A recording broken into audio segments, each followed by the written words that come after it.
Isang magandang umaga na naman dito sa bukid natin.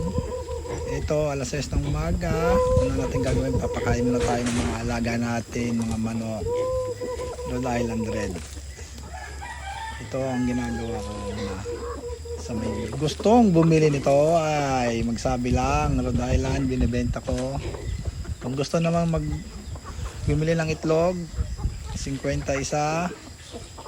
Kung gusto naman ng sisiw, 100, binibenta ko rin, 1 month old. Tsaka PM lang.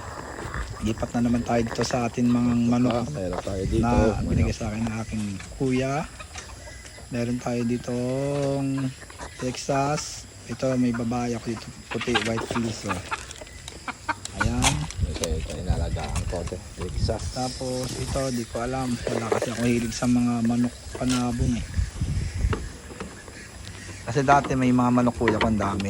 Nilipat na ngayon sa Manila. Nangingi ako ng breeding. Ayan.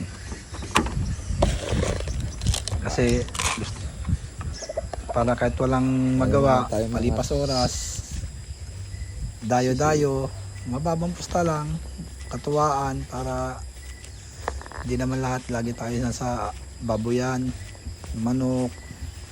Minsan din magsaya tayo sa sarili natin. Huwag natin gawing bisyo.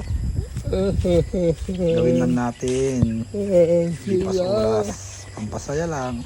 Makukulit na. Yan, meron naman tayo ditong bantam. Meron ako dito 3 bantam, 3 Rhode Island Red din. Ayan, Alaga natin yan.